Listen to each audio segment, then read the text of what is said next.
బ్రహ్మ అనే ఒక అబ్బాయి వాళ్ళ ఊరు చివరున్న ఒక బంగ్లాలోకి అర్ధరాత్రి 2 గంటలకు వెళ్తాడు. కెమెరా తీసుకుని వాళ్ళ ఊరు వాళ్ళు చెప్తున్న దెయ్యాన్ని కెమెరాలో బంధిద్దామని కెమెరా తీసుకుని లోపలికంటూ వెళ్తాడు. ఎటు చూసినా విచిత్ర చిత్రపటాలు ఉంటాయి. ఇంకెటు చూసినా అక్కడే మంత్రాలు రాసి గోడ మీద ఉంటాయి. వర్మ ఇదంతా చూసుకుని లోపలికి వెళ్తాడు. ఒక చిత్రంలోంచి నవ్వు వినిపిస్తుంది. ఆ చిత్రం వద్ద ఆగి కెమెరా జూమ్ చేస్తాడు. ఆ కెమెరా జూమ్ చేసినప్పుడు ఆ చిత్రంలో కళ్ళు రైట్ సైడ్ కి లెఫ్ట్ సైడ్ కి మూవ్ అవ్వడం చూస్తాడు.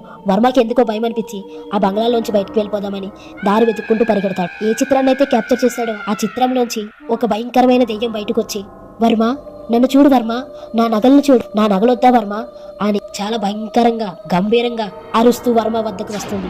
వర్మ దెయ్యాన్ని చూసి గట్టిగా అరిచి పారిపోతుండగా, నువ్వు ఈ రాజమహల్ వదిలి ఎక్కడికి వెళ్ళలేవు వర్మ అని గట్టిగా నవ్వుతుంది. అప్పుడే రాజమహల్ ఒక్కసారిగా చీకటి కమ్ముకుంటుంది. మరుసటి రోజు ఆ ఊరి చివరున్న ఇంటికి వర్మ కనిపించట్లేదని ఒక పోస్టర్ వేస్తారు. మిమ్మల్ని మరింత భయపెట్టే కథల కోసం మన ఛానల్ ఇప్పుడే సబ్స్క్రైబ్ చేసుకోండి. అలాగే లైక్ చేయడం మర్చిపోండి.